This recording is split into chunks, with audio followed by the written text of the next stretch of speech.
So for this Play Expo Blackpool pickups video, I'm going to do it a little bit different. Now normally I sit in that corner and just show each game that I've picked up, and then I just cut to some footage that I've recorded the day after. So for this one I'm doing a little experiment. So I've not tested these games yet that I bought from Blackpool. So we're going to test them together on real hardware, and while I'm at it I'm going to capture the footage. So Play Blackpool this year was great. There were a few faces that weren't there in our usual circle of friends, and there were a couple of traders in the traders hall that were missing, such as the guy who sells the arcade flyer A3 prints and the arcade marquee stickers. He wasn't there, which was a shame because he usually has a lot of games on tape, so your Commodore, Spectrum and Amstrad. There weren't that many stalls selling those games. I think there were like 2 or 3, but they were the same games that have been there for the last few years, so I didn't bother picking any up. But I did come away with quite a few console games. And speaking of the Play Expo, I didn't really film a lot of the social side. I intended to film in the bar on the Friday night and then get some footage in the Indian on the Saturday night.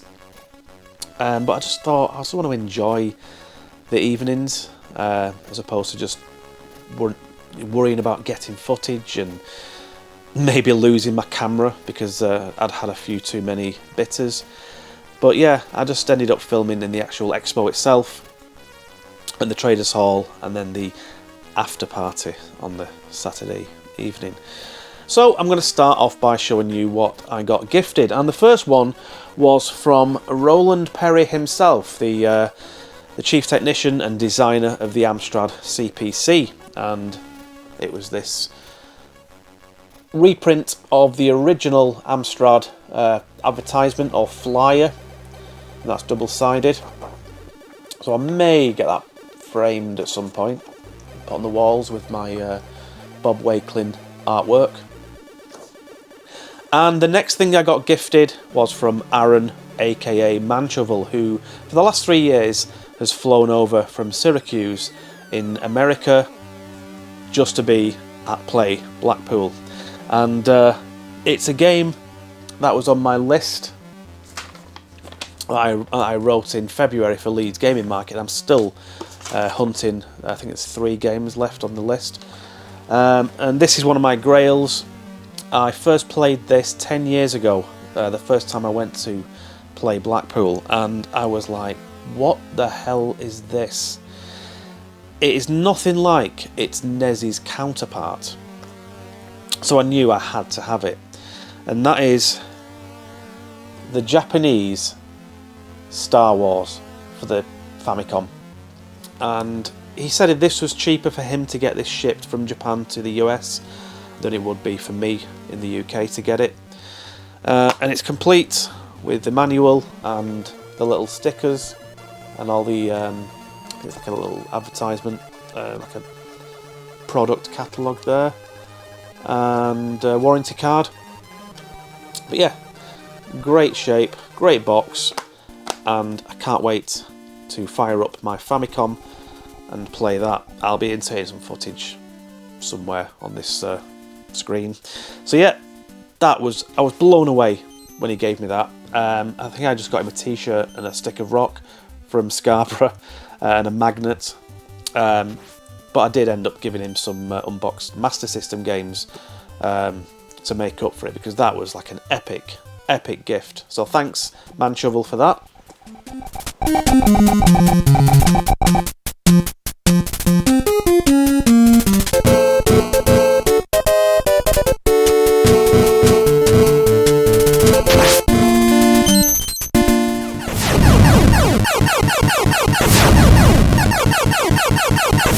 So on to the pickups from the Traders Hall. Now I've got my NES set up, so the next games are for the NES.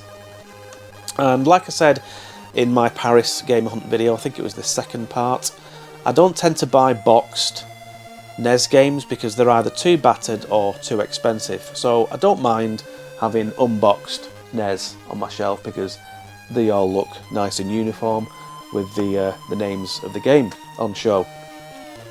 And I got this from a stall called Go-Go Games. Now they're based in Darwin, which is not too far from here. It's like the other side of Bolton. And they had some good stuff on their stall. And they weren't too badly priced actually, these NES games. I got all these, I think £35. They came to 40, but he let me have them for 35. So the first game we're going to look at, hopefully it'll work, is Track and Field 2. So we're going to try this now, and they're all still sealed in their little baggies. So I'm testing this for the first time. I mean, this looks in absolutely mint condition. Really clean. So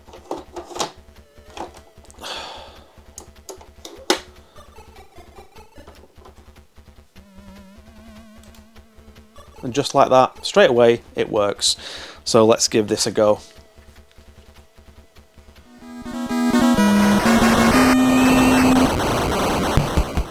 Right, so we don't want training mode, try championship mode.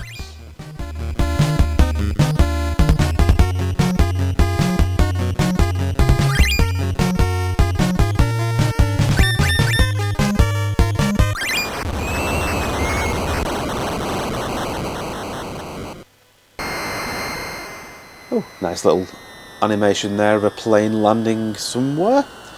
Not sure if that changes depending on what country you select. Ooh, Konami Air. If only it was that quick getting off a plane in real life. You end up waiting about half an hour to get off the plane.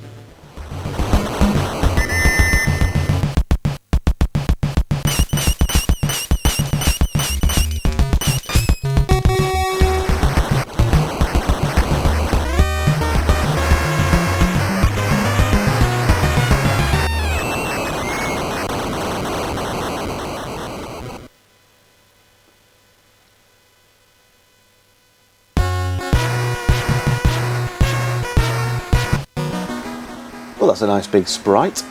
Now what do I do? Is it buttons or left and right? Buttons. Right, how do I jump? Oh, I think it's automatic. Is that enough? No. Is it balls? Disqualified. Disqualified. Great.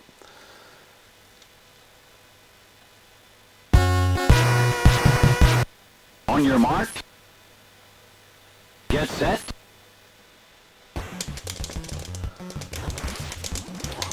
Fingers are aching already. Come on, come on.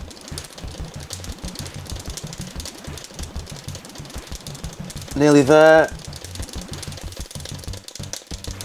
Oh, got to do another length. Come on.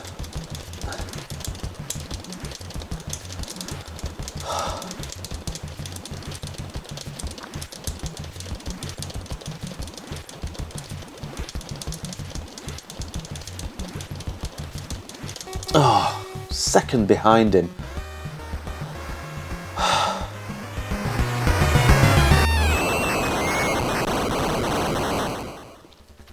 So that was Track and Field. Not too bad. And the next game I got is... Oh, now then, this next one, I have no idea what this game's like because I've never actually played this version. So I played it on the Mega Drive, I played it on the SNES, so I've no idea what kind of game this is. And that is Jurassic Park. Now, will this be like the SNES version, like the top-down perspective, or will it be a platform game, like the Master System and Mega Drive?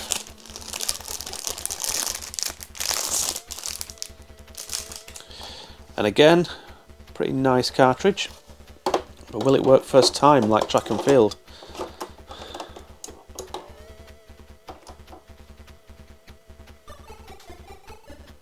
No. So, got to do the old...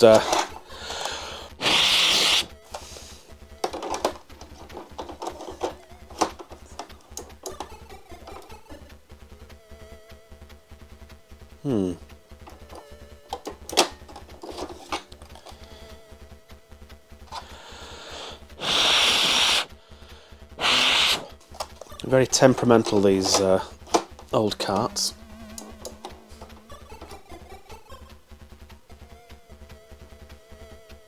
Might have to clean the PCB with some alcohol. I was hoping I wouldn't have to do that.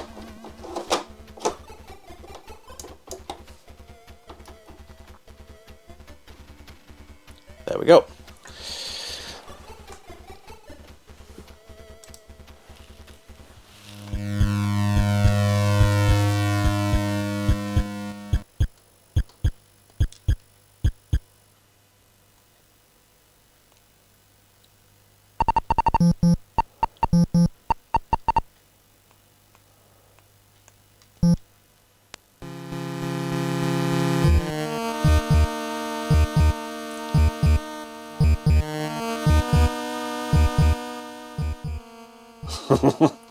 What is that? Oh my god.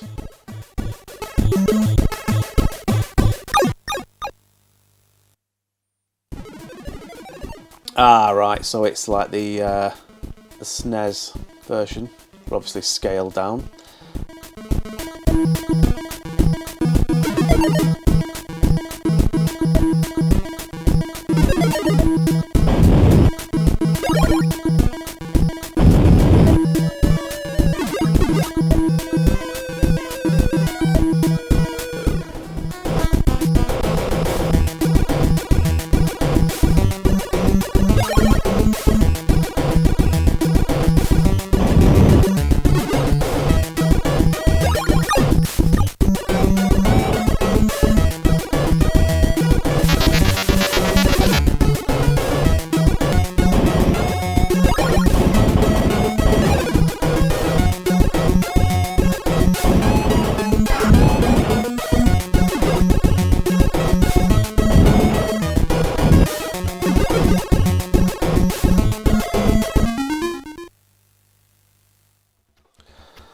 So that wasn't too bad.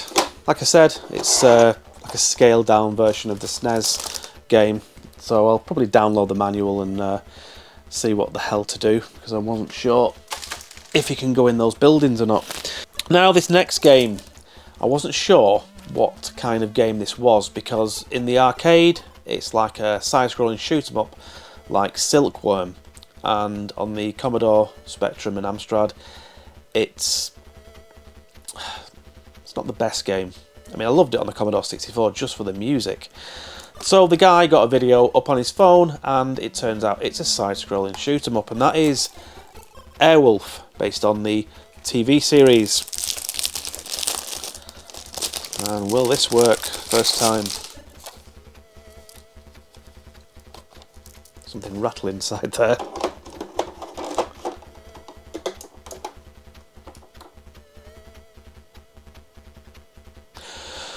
No. It's funny how track and field worked first time.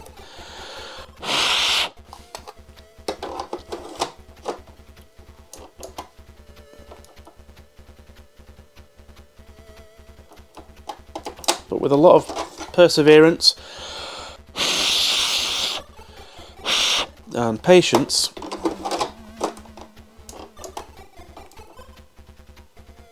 nope. That's not working. So I'll leave that to one side and we'll test that after I've cleaned it with some rubbing alcohol. Now this next game I hated on the Commodore 64 because you didn't have a gun, you just had a little knife. Every now and again you will get like a flamethrower, but it only lasts for 3 shots. And that is Russian Attack, also known as Green Beret. And like I said, I've played this to death on the Commodore 64. But I've never played it on the NES.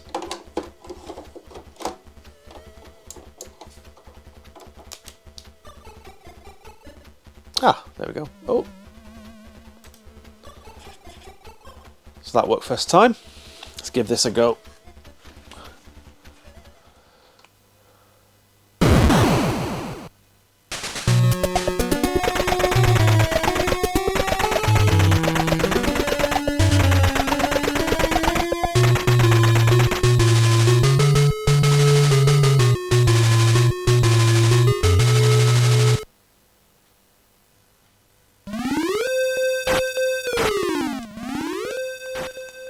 Right, so you've got up to jump, B is your knife, and I'm guessing A is for when you get the flamethrower.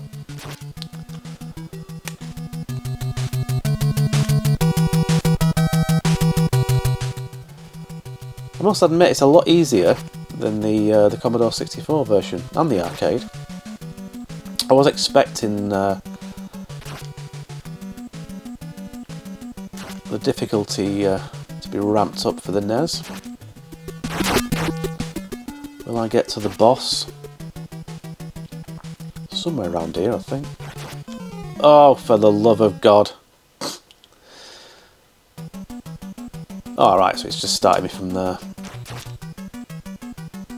Ah! Can I continue?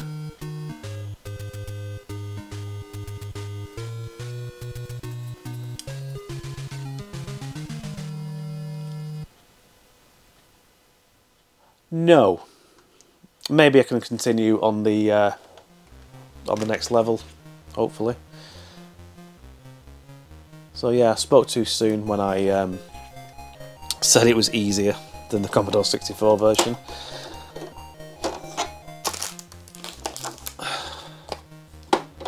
Let's try Airwolf again. There we go. Unbelievable. Now, even though I loved Airwolf as a kid, I can't really remember watching it religiously like I used to with the A-Team and Knight Rider, but I think I caught the odd episode. All I remember is the helicopter and the guy, Stringfellow Hawk. Come on, I just want to get into the game.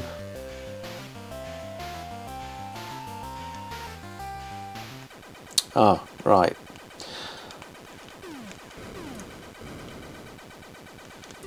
So you've got like a... Ah, there we go.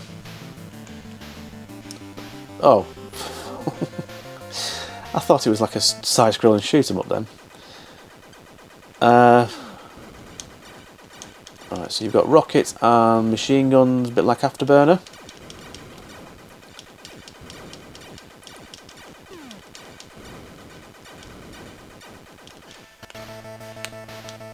I think... I have no idea what I'm doing.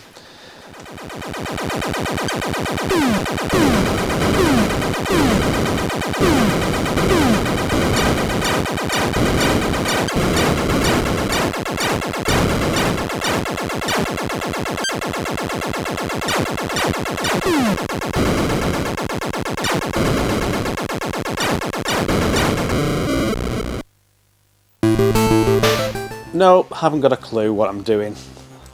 Again, I need to look at the instructions, but I'm sure there's meant to be a side-scrolling section. It kept cutting to some sides, like a side view where I was meant to rescue a prisoner, but I ended up just crashing. And the last game, I'm really not looking forward to playing this because I know it's one of Angry Video Game Nerd's most hated games, and that is Top Gun. And I bought it purely because it's one of those bad games. I know there's two on the NES. There's this one and there's the Top Gun Second Mission, but it was only a £5. So I'm not sure if the games are similar or if there's much difference between the two. But again, really nice condition cartridge. But will it work? No.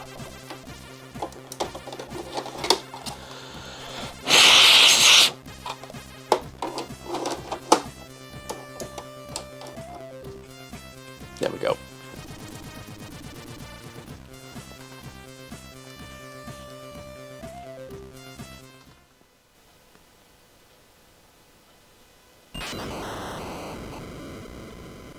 Yeah, I think this is the one that AVGN reviewed many years ago.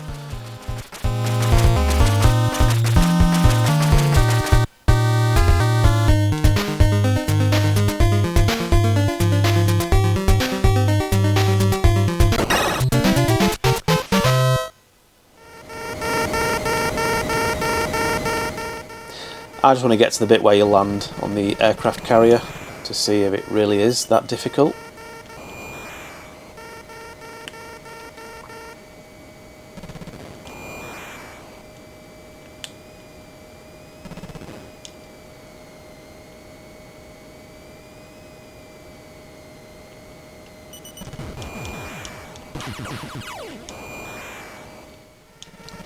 Well, at least this Top Gun is better than the one Ocean Software did on the Commodore 64 Amstrad and Spectrum. That was horrendous. Oh, and I've been hit. Ah, here we go. Landing sequence.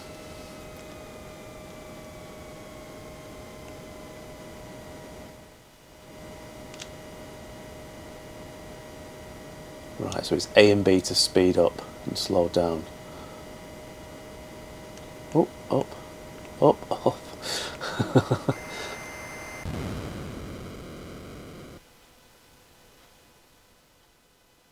What? Mission accomplished? What? Anyway, so that was the NES games I picked up from Play Blackpool, and I'm going to have to jump cut because I need to set up the next console. So the next few games I got are for the Master System, and as you can see I've set up my Sega 3D glasses just on the off chance it'll work on the LCD, but I doubt it. They only tend to work on CRTs, but I'm going to give it a go anyway.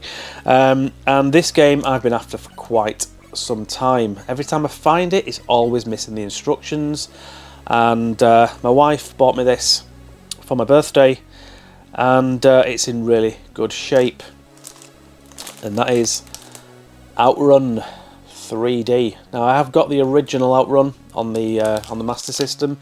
I'm guessing it's exactly the same game but in 3D, and it does have a 2D mode as well. And I did open this at Play Expo just to check the condition, but I've not tested it yet. So there we go, complete with the manual.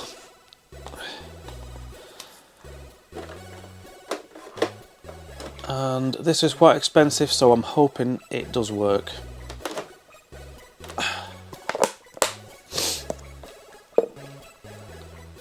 Here we go.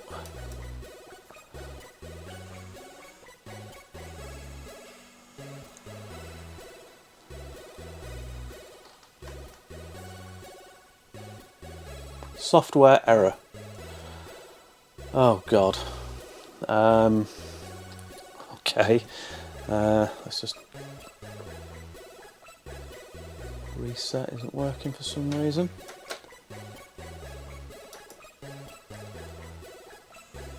Let's try that again.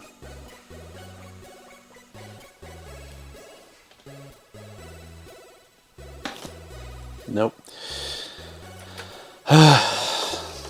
Never had that before. Usually when the Master System doesn't read the cartridges, it will just boot into the Hang-On and Safari Hunt screen.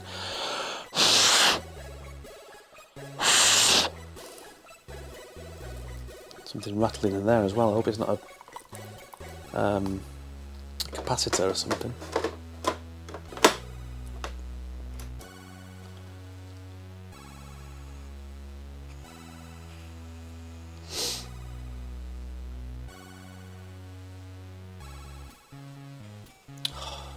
Thank God for that. Right, okay.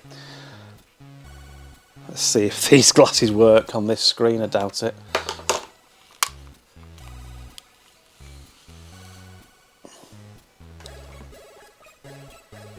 No, they don't. So I'll have to choose the 2D mode.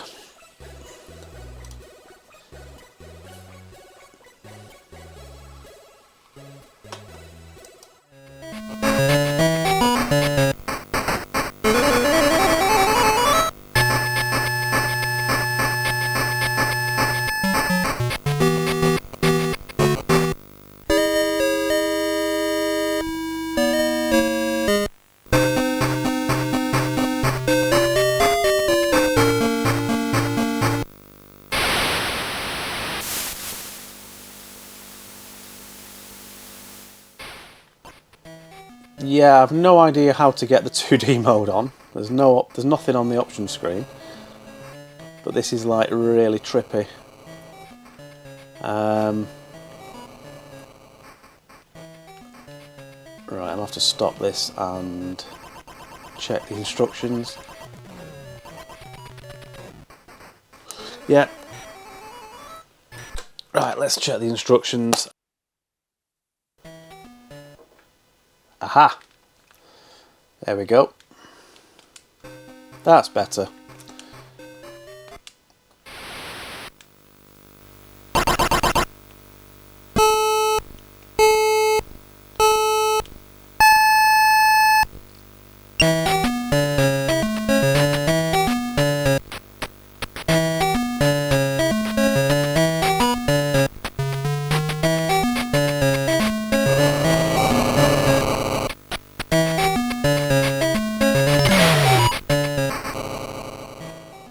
Yeah, I think the game itself is exactly the same as the original Outrun on the Master System, with the added music.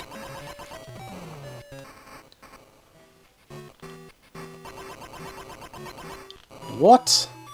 Never seen a tunnel in Outrun before.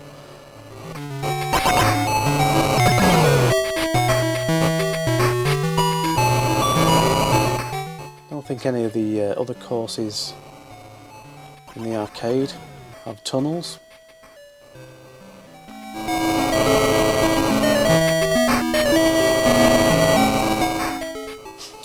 thought that was lava for a second. It was a field of tulips.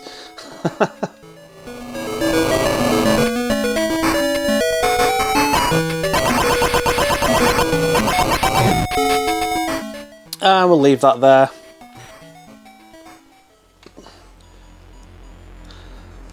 So, got myself a bit worried there when it wouldn't load and I had that software error. But, as temperamental as these games are, it did eventually work. And the next game I got, I already had, but I only had the cartridge. So, I think the cartridge went to Man Shovel. And the reason why I took my unboxed Master System games is because most of them I've rebought with boxes and instructions, and there was 2 games left without a box or instructions, so I gave Man Shovel those, and one of those games was Back to the Future Part 2, and I was amazed how much this goes for now. I was looking on eBay and it was like 30, 40, 50 pounds complete. I think this one was 35. Yeah, 35. And I've already opened this one, but I've not tried it yet because I wanted to see the condition of the manual. So yeah, this is the same version of the game that was released on all the home computers like the Commodore 64, Amiga, Amstrad. And I've not played this for a while. I can't remember if it's any good or not. I mean, I loved the game on the Commodore 64. I used to play that to death. And then again on the Amiga.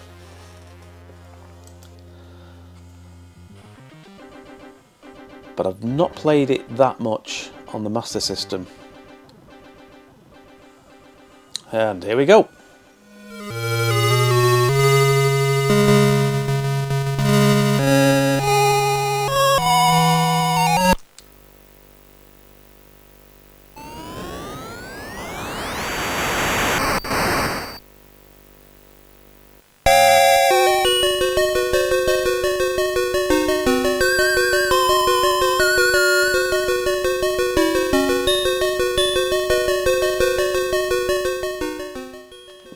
so the heads-up display along the bottom.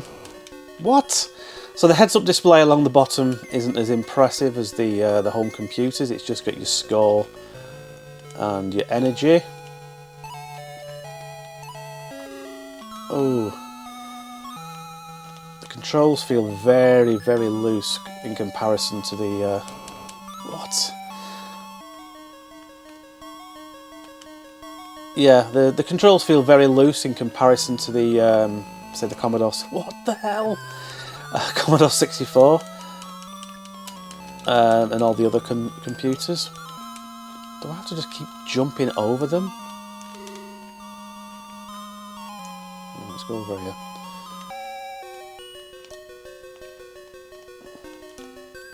Oh, for the love of God, I just landed in a trash can.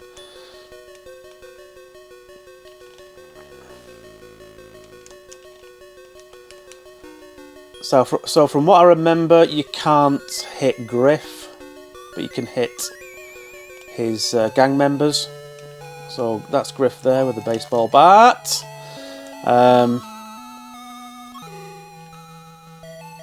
There's old Biff.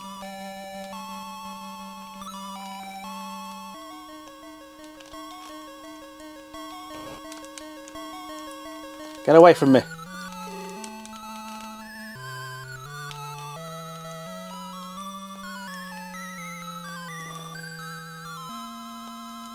Oh, killed by old Biff. Well, there we go, that was Back to the Future 2. Nowhere near as good as the, say, the Amiga version, or even the Commodore 64 version.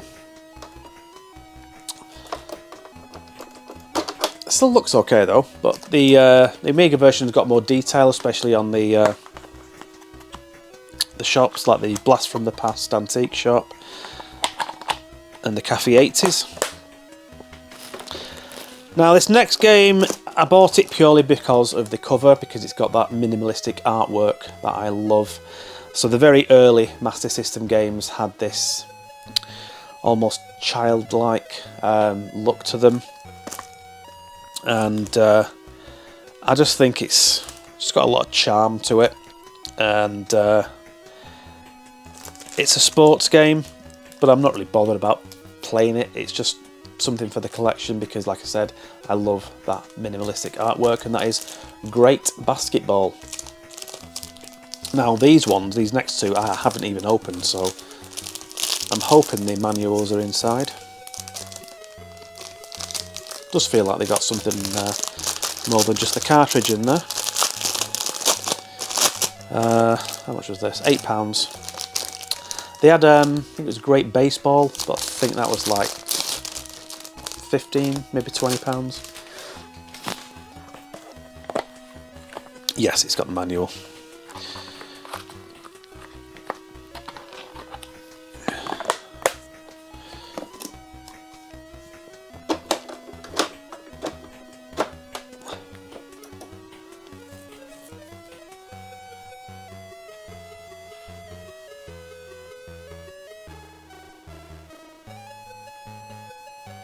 There we go. Does take a while for the Master System games to boot up with that little opening screen.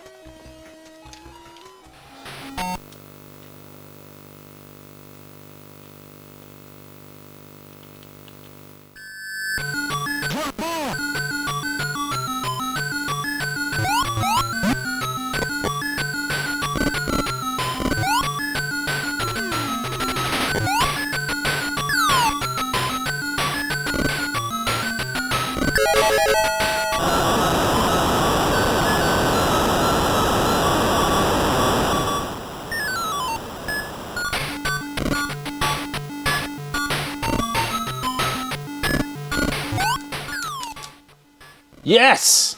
I've scored a goal in a sports game.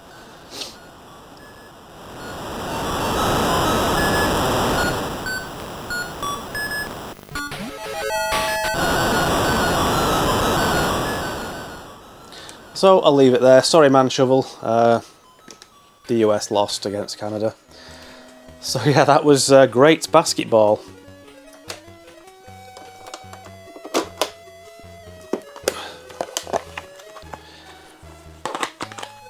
I mean, I'm surprised I actually scored, to be honest. And the final Master System game is another one of those with the classic artwork on the front, the very almost childlike drawing. And I'm hoping the manual's in this one.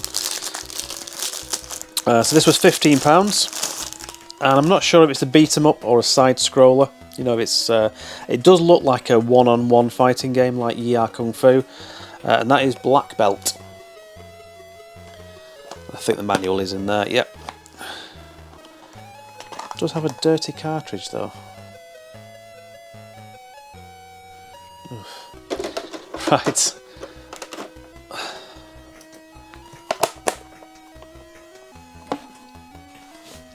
Oh, it's like got some sort of powder on it. Oh, there we go. Went straight to the hang on and Safari Hump screen.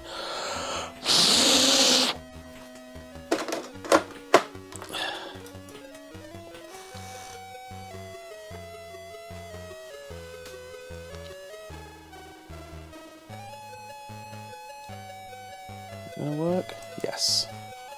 Let's see what this game's about.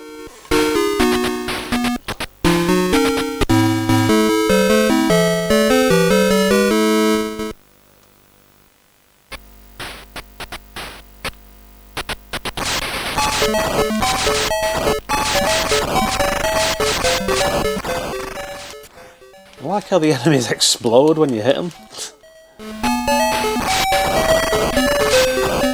And it is a side scroller.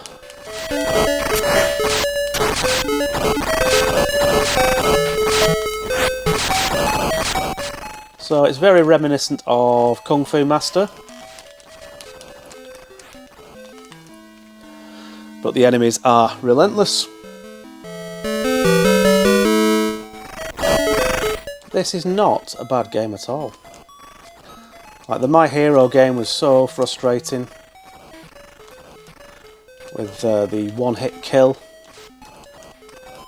whereas this one at least you've got a health bar at the top.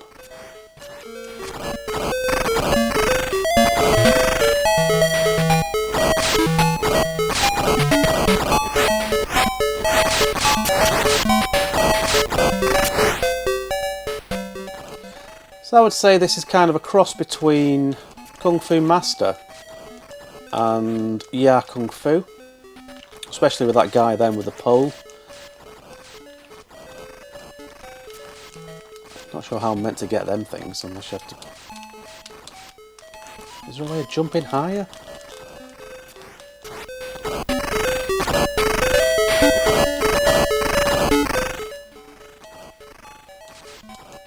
It's never ending! Oh my god.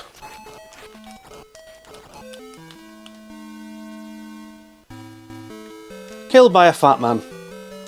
So we'll leave that one there. And so I will tidy all this away and we'll take a look at the rest of my haul from Play Expo.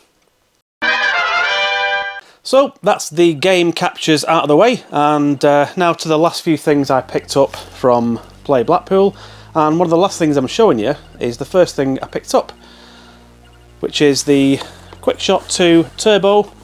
And you saw me chatting to Zypho at the start of the first episode about this. I think this is the one, or one of the models that was used in Games Master that was sprayed gold and used for the Golden Joystick Award. This was only a tenner. It's got a bit of, I wouldn't say damage, but it's just got some sort of like markings on the front there, a bit of a sticker there, and I've no idea what that is underneath, but that's going to have to come off.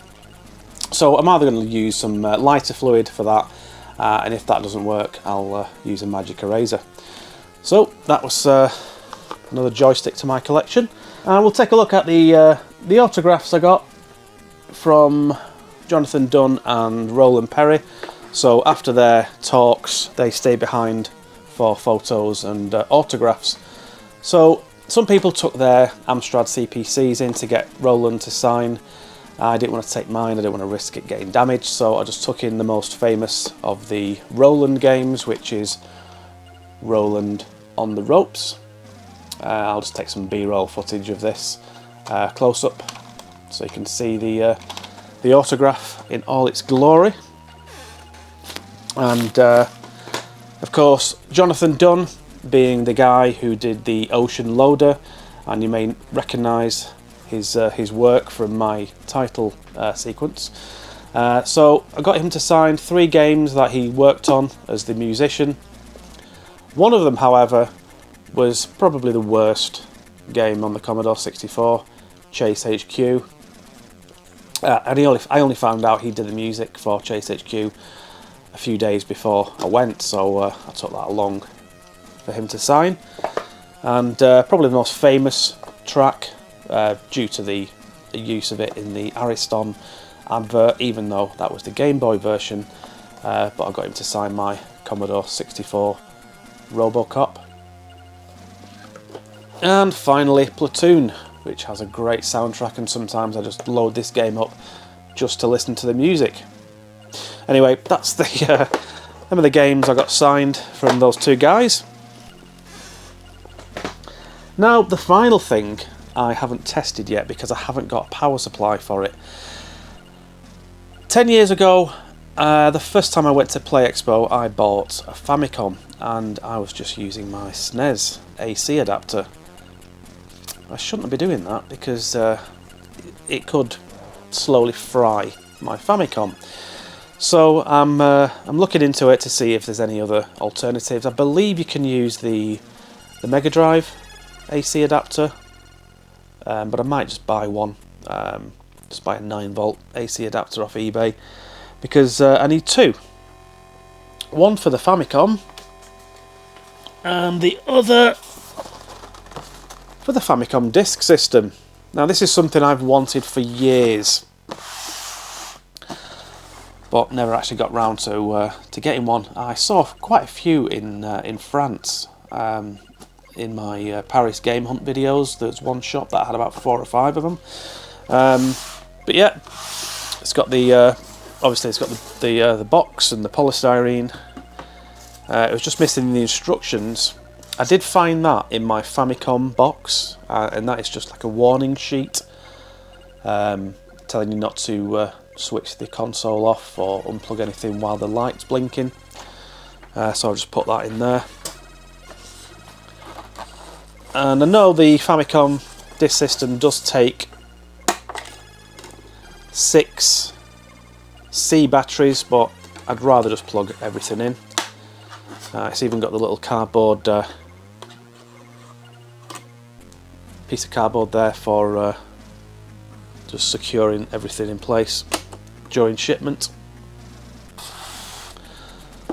And it's also got the RAM adapter, which plugs into the Famicom, and then that goes into the back of the disk system. And this thing, which is a splitter. Now, I'm guessing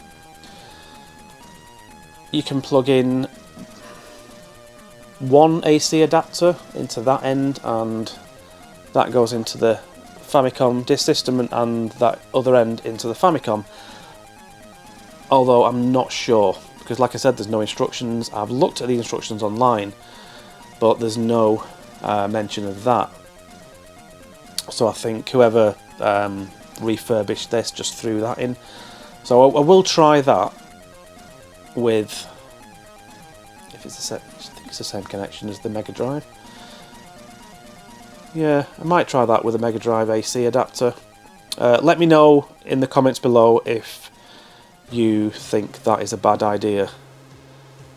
But it should power both. But that'll save on you know, the amount of plugs I'm using. So it's not going to be like the Mega CD and the Mega 32X and the Mega Drive using 3 of those massive plugs. So to go with my Famicom disk system, I had to get some games. So I have no idea what these games are going to be like. They just looked interesting. I've heard of one of them. So I got Super Load Runner. So that was 25. I've got a game called Nazo no Kabi Block Kazushi. And that is like an Arkanoid Breakout type clone game. And this one, because it looked quite interesting, because it's basically, it looks like a Mario type game, but you play as a cat. And that is The Adventures of Chatran. But I found out recently, the game it says on the box and the disc isn't necessarily the game that is actually on the disc. So in Japan they had these Famicom Disk System kiosks, and say if you had this game and you completed it and you got, well, you just didn't like it, you took it to these kiosks, and for a small fee you could have another game written on the disc. So who knows, that might be Zelda and that might be Mario. So yeah, I've no idea until I test it. And this was another present off my wife for my birthday, so I've only just opened it because my birthday was last Wednesday. So that is it for what I picked up at Play Expo, but there is something else. I got something the day before the event, when we all met up in the Norbreck on the Friday.